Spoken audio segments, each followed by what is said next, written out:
for three. Dagger! Hello, hello, hello. Welcome to another episode of Well Beyond the Arc. I'm Manoli. And I'm Montana. And we'll be talking, as always, NBA basketball for the next hour or so. Glad you can be with us. It's our favorite time of year. It's the NBA playoffs. Definitely a lot to talk about since the last time. No Smoke Montana's sitting right there. We're waiting for you there. We got plenty to talk about here, but a couple of housekeeping notes. If you haven't done so already, hit that like button if you're watching us on YouTube. And also hit that subscribe button to the Yankee and the Brit Sports Group. Lots of great shows, lots of great content put out by this channel. If you haven't subscribed to it, what are you waiting for? Go ahead and hit that subscribe button. You will not regret it, I promise. Montana, it's been a couple minutes, brother. How you doing? I'm doing great. I'm doing really good. I'm not wearing anything Lakers today, but I probably should be. It's a big day. One of us still has a team in the playoffs, and we're not even the ones that are wearing the merch. So it's all good. But I'm doing pretty good, man. You had to take a little break. You had to grieve that. Play-in loss. I get that. You got to take a couple weeks off. Makes sense. I did. It was yeah, I was in hiding. I like Aaron Rodgers. I went into a cave for a couple weeks. Took a little bit longer than he did to come out, but you know, I'm back and better, ready than ever. Plus, the shirt was clean, so I didn't have anything else better to wear. I'd say we do state of our squad, but I think you just basically talked about where the Bulls are at. We'll talk about the Lakers and everyone in the NBA playoffs. But first off, the most important piece of individual player hardware was awarded within the last hour or so. The NBA MVP was awarded to none other than the Philadelphia 76ers center, Joel Embiid. He finally won his coveted MVP award. You know, he's complained for a couple of years that the writers don't like him. They don't want to vote for him. He finished second to Nikola Jokic this year. This year went Embiid number one, Jokic finished second, Giannis Antetokounmpo finished third. That's how the voting went. Montana, what do you make of the MVP voting? How do you feel about it? Did the writers and the voters get it right? I'm going to say they finally got it right. I don't think Jokic, I believe he deserves an MVP. I don't believe he deserves the number that he has. So I'm glad that they didn't add another one up there. If he would have won this year, you would have really had to say there's some kind of conspiracy against Joel Embiid, because he played the same level he played last year when he should have won it and didn't, if not even a little bit better, in my opinion. Obviously, right now he's out, down, not in with his team for the playoffs, but during the regular season, even with certain inconsistencies, this was one of the most consistent seasons I think I can remember seeing him play. And I think that he joins a special list. You know, big men with MVPs, that's a really special list. That's a really big name group. So I'm really happy for him, and I think it was well-deserved. Jokic and Giannis were right up there the whole season, but I just think that Joel Embiid was a step above this season. Yeah, no, agreed. I mean, Jokic is MVP worthy. Giannis Antetokounmpo MVP worthy, but we talk about numbers all the time on this podcast, Montana, but Joel Embiid just passed it from the eye test. You take him off that Philly team this year. Yeah, they have James Harden, but he's not the James Harden from Houston. He's still a pretty damn good player, but Philly seems more lost, or at least seemed more lost without Embiid in the lineup this year than the Nuggets without Jokic and the Bucks without Giannis Antetokounmpo. I mean, granted, if you count the first round playoff series, that's a different story for the Bucks, but Joel Embiid picked up his second straight scoring title, heart and soul of that team. Also a defensive anchor, which a lot of people don't talk about. The guy is very underrated defensively. The biggest knock you can have on Embiid is he hasn't won the big one yet, and he can't stay on the court for more than 65 games a year. But well deserved. He did seal it, in my opinion, and his coach Doc Rivers' opinion, by a 52-point, 13 rebound performance against the Celtics towards the end of the year. I think that pretty much put a stamp on his MVP season. I think they got it right. I mean, it reminds me of, not that I was around for this 60 years ago, but the 1961-62 season. Top three guys in the MVP voting were Bill Russell, Wilt Chamberlain, and Oscar Robertson. That's the year. The reason I bring that up is that's the year that Oscar Robertson averages triple-double. He was the first guy to do that. I think he finished third in MVP voting that season. Wilt Chamberlain averaged 50.4 points a game and finished second in MVP to Bill Russell, who ended up winning it. So just crazy all the way around. But congrats, Joel Embiid, well deserved. from an MVP to I don't even know what to call this guy. We'll get to the Heat in just a second there. Good, nice comment there. We got to talk Dillon Brooks, Montana. A lot going on. An announcement today came out. Shams reported it that the Memphis Grizzlies are not going to be bringing back Dillon Brooks next season under any circumstances. He did a little bit of chirping at LeBron. He poked the bear in the series against the Lakers last week or so. I guess, Montana, I'll give you the floor. Give me your rant on Dillon Brooks. What do you make of that whole situation? I mean, I'm gonna say this. I do think that the whole not being re-signed, not going back to the team, I think that was already coming anyway. I think that, to be honest with you, there had been talks that there had been a contract talk earlier in the season and it didn't go anywhere. So I think he was done anyway. People forget that he's been there for a minute. He's been there since the 2017-18 season, and they haven't done that much since then. Yes, they've improved a little bit, but he hasn't been that big of a part of it. And then he threw himself in the middle of it and made those comments. And then he was the center of all of this. And that's when that series was lost on them. When Dillon Brooks was made the center of attention, that's when everything was lost. That's when you knew that this team wasn't beating the Lakers. And it's not even that the Lakers focused it all on Dillon Brooks, but the media, that's all anyone was. I mean, that was the end of that. So I'm not going to say Dillon Brooks is the reason they lost that series. I still think the series would have been the same way either way. I think because the Lakers already had a little bit of a thing against the Grizzlies. They've already gone back and forth throughout a couple of seasons. And the Grizzlies have disrespected LeBron and made him feel disrespected. It's not just Brooks. So I feel like there was more. I think it's unfortunate that the spotlight is on Brooks. I think it's unfortunate that that's what's being focused on as a whole, because I think that this Lakers team was beating them either way, and I think Brooks just made it even worse. So I think he reminds me of a Pat Bev type of player, talking really loud but not showing up at all, not walking the walk, just talking the talk. And then Dillon Brooks did not make his case any better with all the bricks. I don't know why he kept shooting. I kept asking myself, why does he keep shooting? I could not make sense of it. But in the last game, everybody was missing. Ja Morant had the same amount of points as Dillon Brooks in game 6. So that's got to tell you about how that team crumbled. But I'm just glad we came out of it, obviously, but I think that Dillon Brooks clowned on himself. He clowned on his team. And I think that the ship had already sailed for him to come back. But if there was any hope, it was gone after this last series. And it's not even the way he played. It's just the negative light he brought to that team. And the immaturity, that's what really showed, was the immaturity of this team. And it was given the spotlight through Brooks. So I just think that's where they crumbled. And Brooks was a very big part of that. Instead of being part of the solution, he was part of the biggest problem. I agree with most of what you just said. I think that Dillon Brooks didn't do himself any favors, obviously. Ghost, bringing smoke kills us too.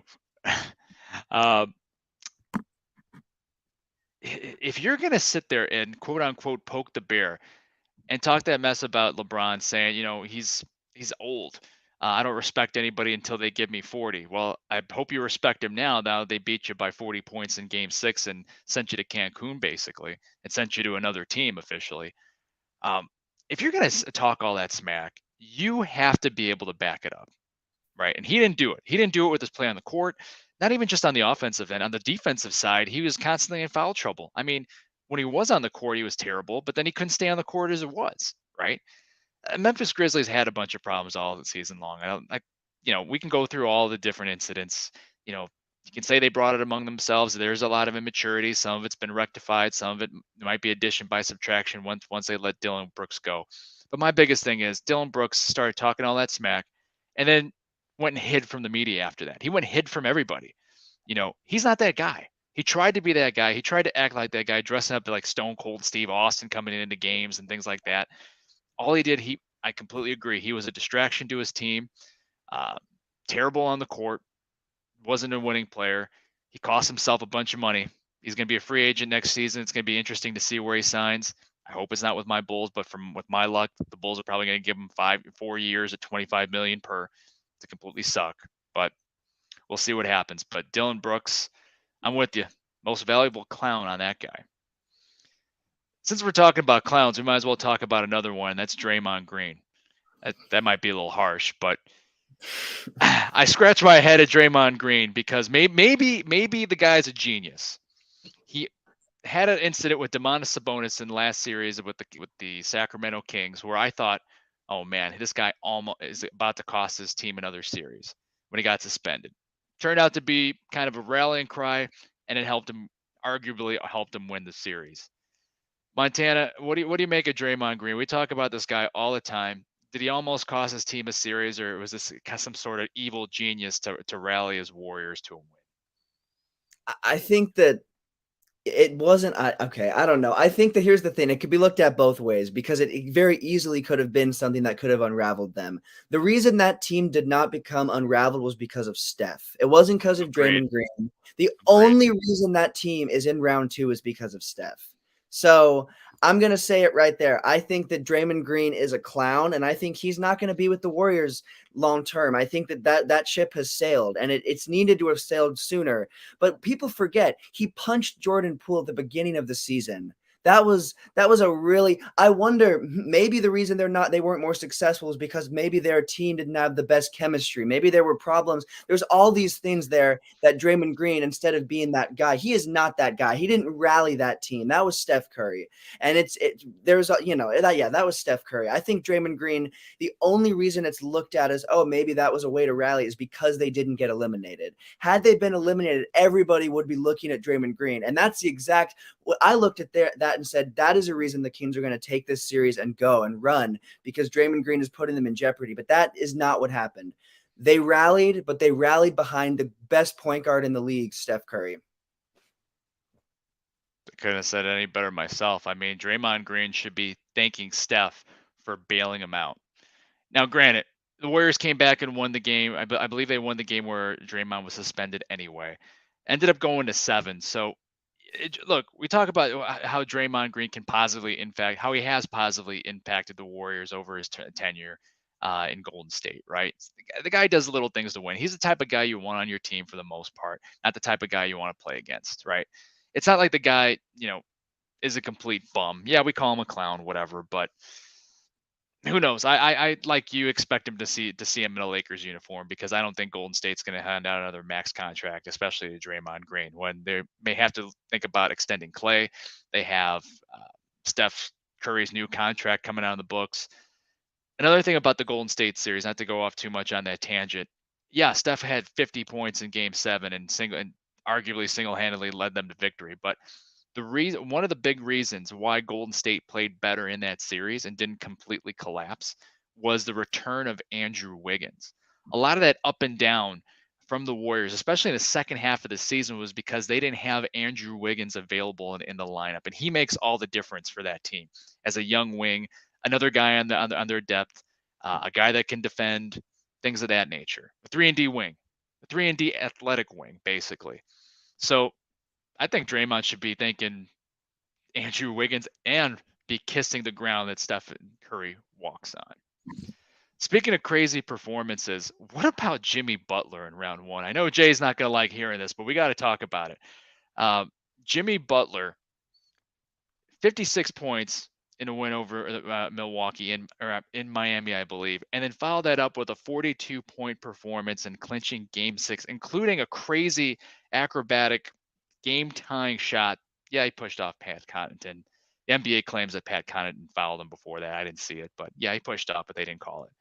Anyway, Jimmy G buckets. The G stands for gets.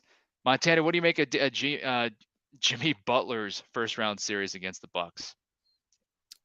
Be careful. I mean, I know he's out right now, but be careful. We might see the Heat back in the NBA Finals if we're not careful. I think we could see if Jimmy comes back and that's it. That's seriously. I think they're going to the NBA Finals if he's back. So I would, and again, that's a pretty, there's still the Celtics, there's other teams, the 76ers, but that performance isn't a fluke. He's done that in the playoffs before. That's who he is in the playoffs. He puts up huge performances in the playoffs, and he always has. So it's who he's been, and I think that he'll continue that. Now, again, he is out, and I believe, I don't know if they play today or tomorrow, but I know he's out for Game 2 or Game 3, whichever team they're on. Yeah, and so I would say that who knows what that's going to be, but if he comes back, he's going to continue that level of play because that's just who he is. That's who he's been in the playoffs. I remember I didn't want to play him in the bubble. I know that was a whole different playoffs, but that was the one player on the Heat that I was honestly pretty worried to go up against because he always goes all out, especially in the playoffs. So that's who he is. No, Jimmy Butler is a gamer, right? I mean, the Miami, I mean, we talk about Kawhi load management, which we'll talk about his injury later on, but some of these guys that are, playing 60 games a year, obvious load management. Jimmy Butler's one of those guys, but he shows up in the playoffs, right? Yeah, he showed up in the bubble. Everybody wants to discount the bubble, this and that, but Jimmy Butler was a huge reason why the Heat made it to the finals in 2020 in the bubble, right? And he could very well be a huge reason why the Miami Heat are advancing all the way to the conference finals and maybe even the NBA finals. Who knows? Again, everybody forgets this Miami Heat team made it to the Eastern Conference Finals and was one Jimmy Butler three-pointer away from returning to the NBA Finals last season. Crazy enough. For whatever reason, the Miami Heat couldn't hit three-point shots at the same percentage that we've all expected them to, right? Their defense wasn't as good during the regular season as we all expected them to play, right? That's why they had to go through the play-in. And they almost blew the play-in after losing to Atlanta in that opening round. But something clicked after that. The Miami Heat remembered who they were, who's on their roster, what the back of their basketball card said, and especially Jimmy Butler taking it up another notch. So, Ken Kale, I know you said the Miami Heat are fool's gold very, very well. If they can't hit shots, they're not going to win. But you can say that about any NBA team right now. I'm with you, Montana. I think the Heat can make a run now that they figured something out, now that they're hot, as long as Jimmy Butler is down for a long period of time. All right. Well, it's been a few weeks, but it's time for everyone's favorite internet game show. And there's going to be a twist on it this week. We are reversing the roles. Instead of Montana getting put on the hot seat, yours truly is going to get put on the hot seat today. So Montana will be asking me about whether or not 5 guys that he's going to name are NBA players or somebody from another profession. Montana, you want to take us through the rules? Or you want me to run through it? You did. You got it. All right. So as usual, if you follow Well Beyond the Arc, you understand how the game is played. But for your newbies, we're going to go through it anyway. Each week, I ask Montana, thanks, Smoke, no pressure. Each week, I give Montana 5 names of, could be guys that either play in the NBA or could be somebody from a completely different profession. And Montana is probably the best guesser I've ever met. So I got my work cut out for me. But the category can change week after week. Now granted, this is going to be me now, but if I get a question correct, you will hear this sound. Victory! Thank you, Johnny Drama. Really need you on my side this week. And if I get the question incorrect, you will hear this sound. All right, Montana, the floor is yours. Get a little antsy here. What we got? All right. Perfect. That's how I feel usually when we do this. So I'm glad it's reversed. It's good to be on this side of it. For once, I know everything for sure. So my first question for you is this. Have you ever watched the show American Idol? Have I ever watched it? Yes. All of the seasons? You're going to watch it every single season? You don't miss one? I missed most of the seasons of American Idol. Well, that might be a little tough because this week's topic is NBA player or American Idol contestant, and it's from any of the seasons. It's not like it's the winners. It's any of the seasons, and there's quite a few. I looked through quite a few. So, NBA player or American Idol contestant. Maybe you've got lucky and you've seen the people that I'm going to say, and you just know them. We'll see. That's pretty good. That's pretty good. Okay, I'm 0 for 0 so far. Let's go. I'm ready. Let's see. Maybe we got a 5 for 5. The first name is Nick Richards. Nick Richards? Nick Richards. He is an NBA player, sir. Victory! He is an NBA player drafted in round 2 of the 2020 NBA draft by the New Orleans Pelicans and then immediately traded to the Hornets, where he's bounced around the G League, in between the G League and their NBA team, which he has averaged 5.2 points per game, 3.9 rebounds per game, 0.4 assists, 0.7 blocks, and 0.2 steals per game. All right. Wow, there we go. You're on starting that streak off on a good note. The second name is David Cook. Oh, wow. David Cook. I know a Daquan Cook, Brian Cook. God bless it. I'm going to say American Idol. Victory! He was on actually. Oh, wait, no, hold on. Okay, there we go. The winner of season 7, best known for his American rock style, releasing several songs after his American Idol success that I honestly have never heard about before. I listened to a couple of them for a couple seconds and then I turned it right off. But hey, you're on a roll. Marty doing better than Chuck. Marty doing better than Charles Barkley. The next name is CJ Harris. Oh, man. CJ Harris. I'm going to go with, oh, this is 50-50. I'm going to go with American Idol again. Victory! Wow, okay. CJ Harris was the 6th place finisher in season 13 who had one single released, and that's all that there is on him. Not much after that. And he's recently deceased, but that I did not find out till I name already. Okay. So yeah. Anyways, there we go. Move right, keep it moving. Keep it moving. 3 in a row. The next name is Travis Outlaw. Bo Outlaw. That's NBA. Victory! Drafted 23rd in the 2003 draft by the Portland Trail Blazers. He also played with the Clippers, the Nets, and the Kings, averaging 8.5 points per game, 3.2 rebounds per game, 0.8 assists per game, 0.6 blocks per game, and 0.5 steals per game. 4 for 4 right now. We got this last one, and then last name is Corey Clark. Oh, man. Corey Maggette, Corey Benjamin. Clark. We can't sit here forever. American Idol. Flawless victory. Corey Clark was, I don't remember what, I did not see what, I think he was on the 1st or 2nd season. He's famous for making the top 10, but also for having an affair with one of the judges. And he has a really impressive jail record that I also found. So that would be Corey Clark. And now he drives for Uber. So that he's an Uber driver now. I did my research, but wow, 5, that's crazy, man. 5 for 5. I don't think my first one was that at all. That was Smoke. I didn't suck.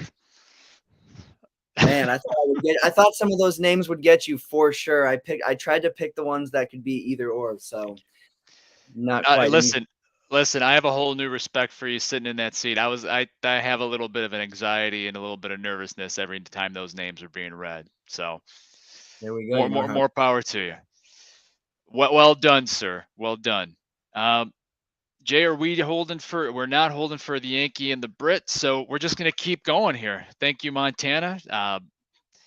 Who knows? Next week I might be in this chair again. Maybe we flip it back to Montana. We'll see. So you make sure you keep on checking out Well Beyond the Arc and follow us, and just make sure you follow the most popular game show on the internet. But listen, we're talking NBA playoffs now. Let's really get into these series that just passed. Got some interesting second round matchups, but we wouldn't have been here without a really exciting first round. And I don't know about you, Montana, but the opening round of the NBA playoffs is my favorite of all year, just because there's multiple games on every single night for that opening round series. We can go through all of them, but of all the series that took place in the first round, which one was your favorite to watch? Oh, honestly, I'm going to say not just because the Lakers were in it, just because it was a really competitive series. I really, really enjoyed the Lakers Grizzlies. But if we're talking about my favorite, the one I really enjoyed, and probably my favorite, the one that was the most back and forth, I really liked that Warriors Kings series. Was really exciting. You know, the Kings, a team that haven't been to the playoffs in so many years, making it back and getting those games up on the Warriors, but the Warriors coming right back. That was just a really exciting series. Obviously, unfortunately, the Warriors found a way to close it out in this game 7, but that was maybe my favorite series, followed by that Lakers Grizzlies, just because Lakers Lakers Grizzlies was a really competitive game, and there's a little bit of a competitive history between those teams now. It's not a rivalry, but it's kind of an unspoken rivalry as of the last few years. So those definitely would have had to been my favorite series. And then selfishly, I'm not a Bucks hater, but I really liked watching the Heat just go out there and I didn't expect that. That was one of the most unexpected series. It wasn't a close series, but it was the most unexpected series in my opinion. So I really enjoyed that, and seeing Jimmy Butler do what he does in the playoffs, that's always good to see. And seeing that round one is scary. Again, if he comes back, that's just round one. So those were probably my top three. Yeah, I think easy to talk about Golden State against Sacramento. That was the only first round series that went 7, but it was probably the most exciting series, the most exciting back and forth, most entertaining.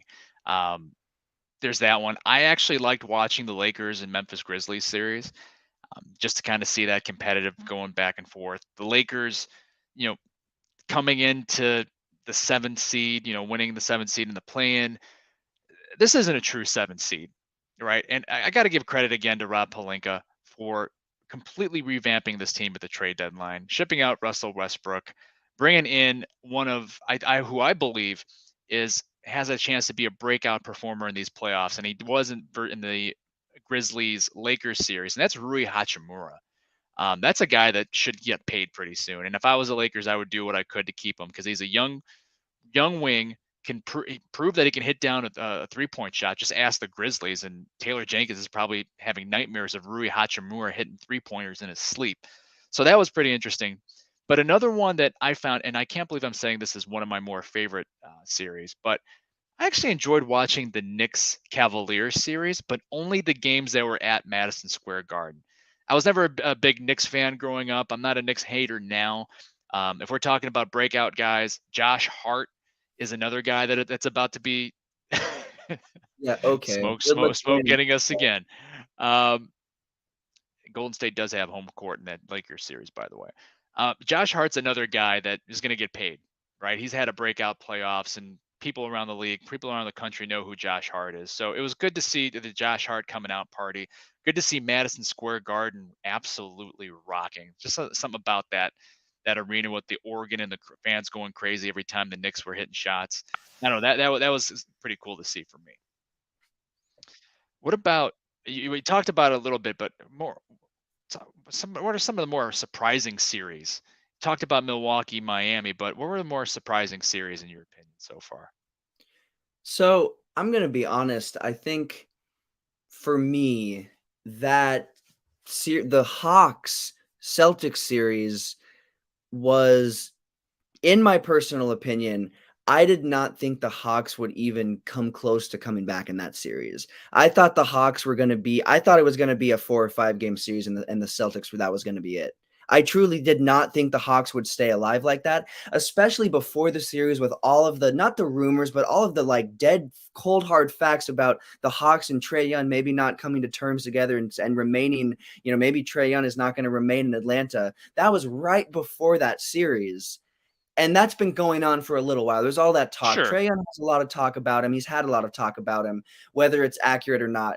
But he came out and played great basketball. That Hawks team looked really, really solid. And honestly, I didn't expect that. I thought they were going to be out in 4 or at most 5. So for me, that series was, I don't want to say surprising, but it was a little bit. And then another series that I don't want to say was really surprising, because I think we knew, at least I knew, who was going to win it the whole time.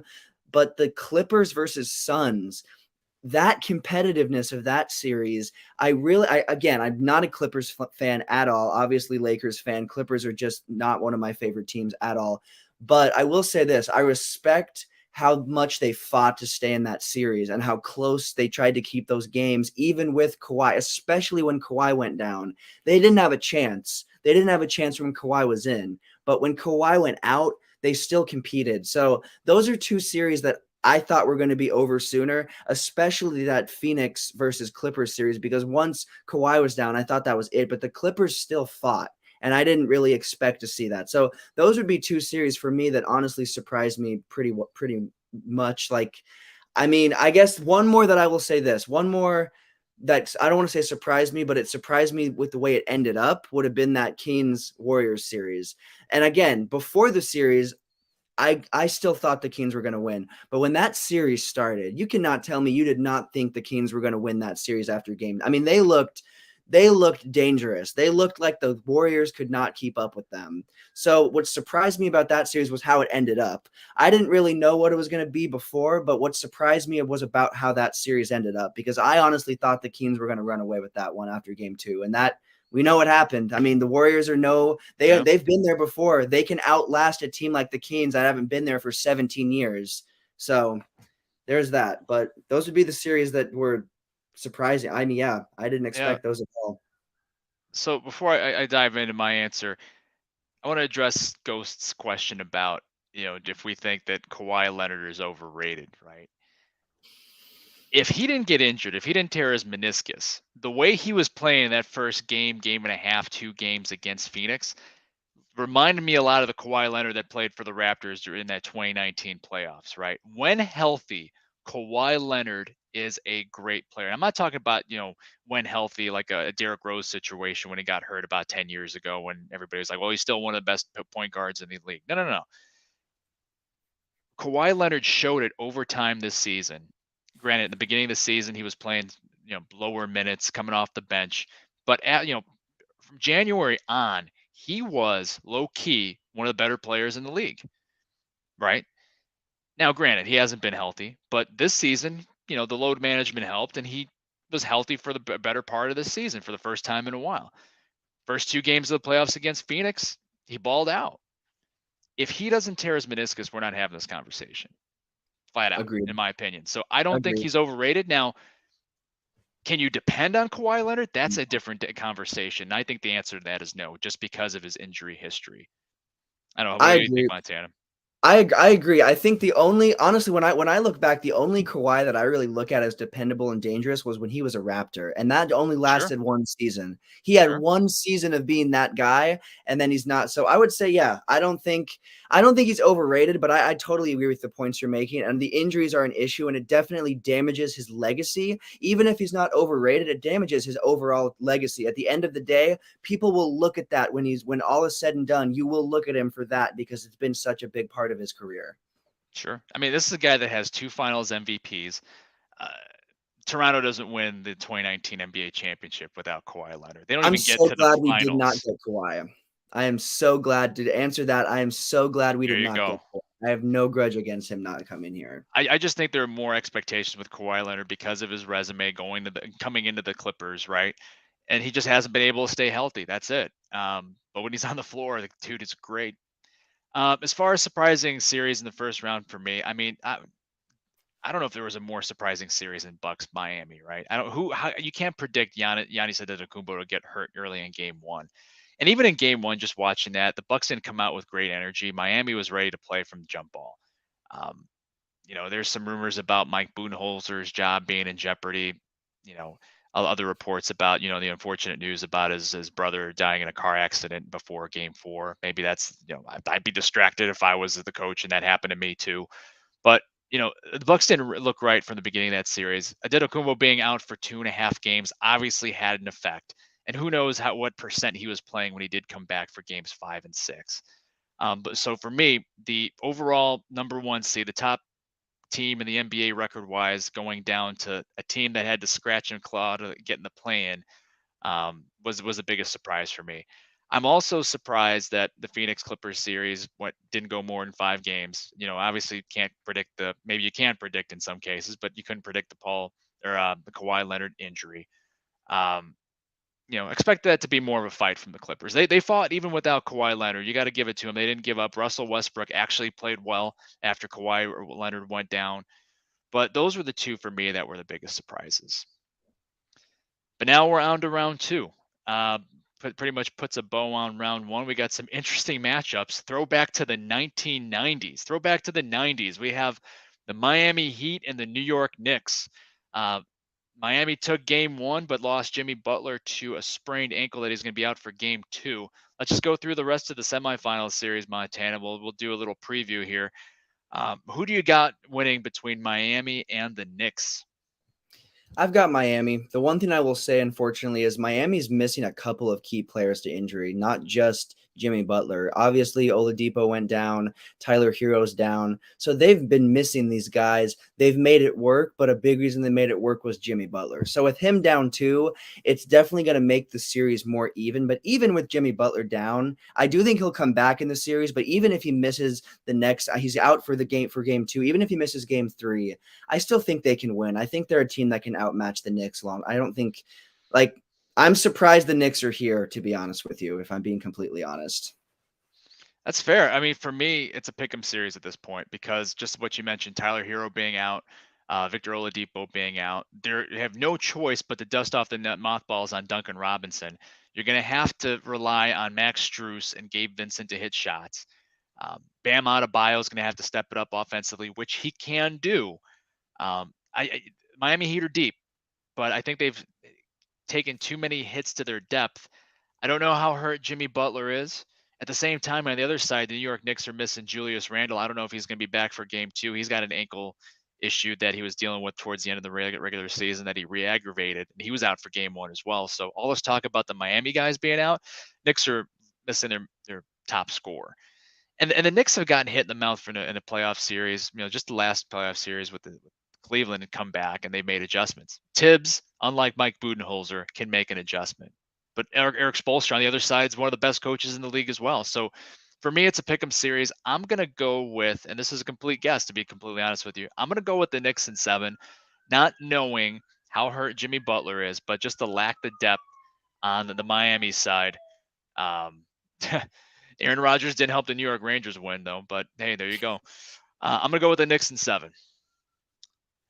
Next one we got is one that the reigning MVP missed the first game in, and James Harden had a great throwback performance to have the 76ers beat the Boston Celtics in game 1. But we're talking Philly-Boston. Montana, who do you got coming out of that series and why? That's true. Well, so here's the thing. James Harden had a Houston James Harden type of performance in game 1. And I enjoyed it. Honestly, I kind of missed that James Harden. I think that it was annoying to watch at the time going up against him and just kind of annoying just to see some of his moves he was pulling and the lack of defense and this and that. But he would just shoot the lights out and he would average insane numbers for such long time. I mean, he was one of the best players in the league at a time.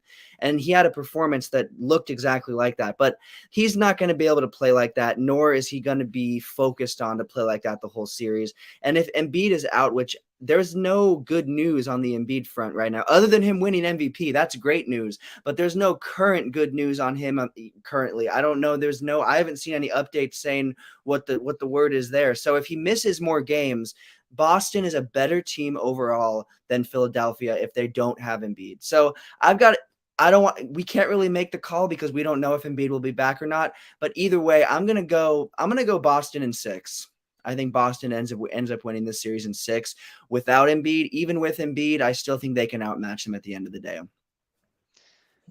Yeah, this one's tough too. I mean, just because of the whole Joel Embiid injury situation, right? I started off the show when we talked about Embiid winning the MVP award, that the 76ers looked the most lost without their star, without their MVP candidate of any of those 3 teams, meaning the Bucks, 76ers, and Denver Nuggets.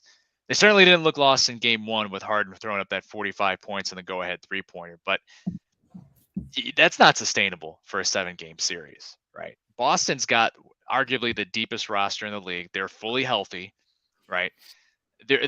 Boston's biggest enemy is themselves. And what I mean by themselves is some of their decision making and, maybe settling too much for the outside shot, even though they have a ton of guys that can hit those shots. I'm with you. I think Boston wins in 6. Not only that, I do think we will see Joel Embiid in this series. Boston might be cursed, Smoke. Those are good points with the Bruins losing. I think Boston wins in 6, like you said. I do think we see Embiid no later than game 3 or 4. I don't know what the injury prognosis is, but I can't see him not trying to give it a go. Him winning the MVP this year, maybe he thinks this is their best chance to win a championship. James Harden's not getting any younger. I can't see him not trying to give it a go. So I think Embiid comes back, but I do think Boston's got too many weapons. Eventually they'll figure it out and they move on to the conference finals. All right, let's go over to the West. There's already a series where we're 2 games in, and that's the Denver Nuggets against the Phoenix Suns. Denver's up 2-0. Unfortunately for Phoenix, Chris Paul is injured a groin. I think he's out for games 3 and 4 is what they're saying back to Phoenix. Not ideal. This one might be a little bit easier to predict, but Montana, we got to go through it anyway. Who you got winning the Nuggets Suns series? Every single person that was like the Suns are winning the title forgot the biggest problem the Suns have faced the last few seasons, and that's health. And they're facing that again. They're facing injuries. They don't have their full team. Even with their full team, I don't think they're beating the Nuggets. It wasn't Bubble Murray. Jamal Murray is just healthy now. Yes, he went off in the bubble. Yes, that's where he played some of his best basketball. But that was where he was one of the most healthiest. And now he's at that same level, if not healthier. He's healthier than he was in the bubble. He's playing healthy basketball. Jokic is playing the style, the reason he's the MVP, he's playing that level of basketball. He's not the MVP for an accident. I mean, he is the rightful, he won an MVP. I agree with one of them, but still, he's a multi MVP winning big man. He is playing that level of basketball. He is playing basketball that can't be. I mean, that team, that Denver team, KCP, let's talk about KCP. A former Laker, KCP's putting on a show. I think he's a pretty solid player. We miss him. We really miss him. I mean, I think he was 3 for 3 last night from 3, or when I mean, he's a solid player, and he's been very. I mean, they have a really deep. People don't look at the Denver as a deeper team, but I think that they're a decently deep squad. So, Oh yeah, I think Denver's. I don't think they're going to sweep. I think Denver in 5. I think the greatness of KD. Can we say he's great if he's getting beat like this back-to-back seasons on different teams? But anyway, that's neither here nor there. I think that he'll have one game where he can pull off some huge performance and they rally, but I think Denver in 5. a gentleman's sweep, you say? 5 games. Well, look, Denver is sneaky deep. Excuse me. They're not even playing all their guys. I mean, they got Reggie Jackson for Bones Highland at the trade deadline, and Reggie Jackson barely plays for Denver. The Bruce Brown pickup for Denver, one of the more underrated pickups in the offseason. He gets a lot of burn. People forget that the Denver Nuggets have a lot of weapons. Jamal Murray is balling out like he did in the bubble. And the bubble, you just said the bubble wasn't a fluke for Jamal Murray. I mean, he's healthy. Good luck stopping Jokic one-on-one or Jamal Murray one-on-one. But they also have Michael Porter Jr., who's healthy and can slash and give you 20 on any given night. KCP, like you said, I mean, this team has weapons. It's one thing if you can, and oh, by the way, you have to stop the Joker, right? Phoenix is top heavy. They have CP3, who's now out with a groin injury. Devin Booker, solid. Well, more than solid. Kevin Durant, we can go on around about Kevin Durant. And you got DeAndre Ayton, who he's pretty good. I'm not going to say he's an all-star level player, but he's solid. What I don't understand from Phoenix, from Monty Williams, who I was a big fan of as a head coach, and more so as a leader of men, more so. You picked up Terrence Ross at the buyout, or via buyout, right, from Orlando. He's a good 3-and-D guy. Why isn't he on the court more? That's a guy that you got guys that can spread the floor. He can hit a shot. Not only, he's not just a 3-point shooter, he can slash. He's a finisher at the rim. Why isn't Terrence Ross playing more? I don't understand that. Cam Payne, it looks like he's going to be running the show for the next 2 games. Got to help Phoenix and Monty Williams. But, yeah, you got Josh Okogie, who's playing a lot. The point I'm trying to make is Phoenix isn't deep. They got a couple guys that are sitting on their bench that I don't understand why they don't get more playing time, and Terrence Ross being one of them. I think that's going to be what kills them in this series. I actually think that the series goes 6 somehow. I think that Phoenix gets game 3, kind of lets their foot off the gas, especially now with Chris Paul being out. Ken Cal, I think the Suns are in trouble. I was hoping for my buddy Josh's sake that they'd advance, but I can't say it. Heart says it, but my head says Denver in 6. Denver's, like you said, depth is what gets you through the playoffs. You need to have good depth to get through the playoffs. And like the Suns, you've got those headliners, but you do not have the depth to back that up. And we've seen that. The difference between KD, and again, we're not going to get too into it because KD, I could talk about him. I don't hate him, but the reason, I mean, when he was on Golden State, specifically, just Golden State, not OKC. He had, not only did you have the stars, but the depth of Golden State was scary. Who you guys had, they had great depth surrounding those guys. And that's where KD shined. He has not had that depth since. He didn't have it in Brooklyn. He didn't have it in this. He's not getting put on complete teams. He's not been on a complete team since he was a Golden State Warrior. He might never be on another complete NBA team. Maybe. And another thing I forgot to mention, Denver has all of those pieces, and how do you defend them, right? Phoenix, as is not a great defensive team. DeAndre Ayton is decent as a defender at best. KD is an underrated defender, but he's 34 years old as well. Devin Booker, okay, maybe we'll say average, maybe above average defender. Maybe doesn't get the credit that he deserves, but good luck guarding Jamal Murray. And CP3, good defender, but also 38 years old. And oh, by the way, he's still out for games 3 and 4. So even if those guys were all in their prime, that'd be a tough time defending all of Denver's weapons. It's basically a pick your poison. So yeah, I agree. The Suns are in trouble. And that leaves us to the fourth and final semifinal matchup, second one in the West between Smoke's Golden State Warriors and Montana's Los Angeles Lakers. I think that one's tipping off tonight, if I'm not mistaken, Montana. Is that tonight or tomorrow? Tonight. Starts in about an hour. All right. So Golden State as the 6th seed barely has home court advantage, which is huge for them because of their poor road record this year over the Los Angeles Lakers. I almost called you Smoke, Montana. My bad. Montana, who do you have winning the series and why? So if this was a Golden State team that had another star like Kevin Durant, or if Klay Thompson played more consistent basketball, or if Draymond Green was still Draymond Green of 2015 through 17, I would say, you know what? I think the Warriors can beat this Lakers team. This is the best team, other than the team LeBron won a championship with against the Warriors, that LeBron has gone up against the Warriors with ever. In my personal opinion, I think this is the best. This is the most depth. And this is crazy to say because this team didn't even exist. This team didn't even exist until February to March. We didn't have these players until that time. But the depth and the gelling and the dynamic of this team is the best team that I think LeBron has had around him to go up against Golden State. And, oh, yeah, Golden State doesn't have Kevin Durant anymore. And they don't have it's not the same team.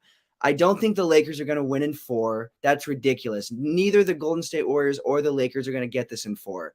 I have the Lakers in 6. I do have them winning it in 6 for the sole fact that the reason we dominated, the games we won in the first series, we won because of Anthony Davis. Who the hell is going to stop Anthony Davis on the Warriors? Kevon Looney, good luck. There's nobody that can stop Anthony Davis. If Anthony Davis is healthy, there's no one on the Warriors. Shouldn't have given up Wiseman. Shouldn't have you got it. You had a guy that I'm not saying he could have stopped Davis, but you've had other players that you brought in to fill that position and you don't even have them. So if Anthony Davis stays healthy, if LeBron stays healthy, this is in 6 and the Lakers are winning because you can't stop Anthony Davis. And LeBron goes off against Golden State. I hope he doesn't have to because he shouldn't have to go off in year 20 against Golden State, but I feel like there'll just be that in there, especially game 1. I think we're taking game 1 tonight. It's in Golden State, but I think we're taking game 1 and I think we're taking the series in 6. If AD stays healthy, Lakers in 6. We really got to have a show of you and Smoke going at each other live. I'll be the one adding in the comments at some point. Look, this to me is the most interesting series. If Joel Embiid was completely healthy, I would have said Boston Philly would have been the most interesting series because I think the winner of that comes out of the East. Or at least I thought that before, but obviously things have changed. This is another tough one to pick. I mean, it's going to be interesting to see how these guys match up. I think Golden State is going to go with their typical starting 5 lineup of Steph, Klay, Andrew Wiggins, Kevon Looney, and Draymond Green. But it's going to be interesting to see what Darvin Ham comes back with. Does he keep Jared Vanderbilt in there at the 4? Because he's, before I think he was starting D'Angelo Russell, Austin Reeves, LeBron James, Jared Vanderbilt, and Anthony Davis. I want to see if he keeps Vanderbilt in the lineup or if he moves to maybe switch him out with a Malik Beasley or somebody else coming off the bench for more offense. I personally would keep Jared Vanderbilt in there because I think Jared Vanderbilt is that energy guy. He can probably pull Kevon Looney away from the basket.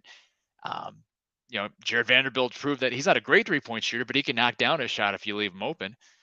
I think that's going to be an interesting matchup because that frees up Draymond Green to go after Anthony Davis. That is a matchup I want to see. Anthony Davis taking on Draymond Green. Anthony Davis should cook Draymond Green, but we'll see. We'll see. The key to the series is going to be health. Anthony Davis staying healthy. That is the key to the series right there. But it's also going to be the Lakers' ability to defend Steph Curry and a Klay Thompson too. And then other than that, you got Jordan Poole coming off the bench. Question for the Warriors is going to be, is Steve Kerr going to trust his young guys with significant minutes? And I'm talking about a Jonathan Kuminga, a Moses Moody. You got Dante DiVincenzo as well. But Steve Kerr didn't play his young guys up until like the latter parts of that series. Is he going to trust them to play against LeBron and the Lakers? So to me, there's a lot of question marks up here, assuming everybody's healthy.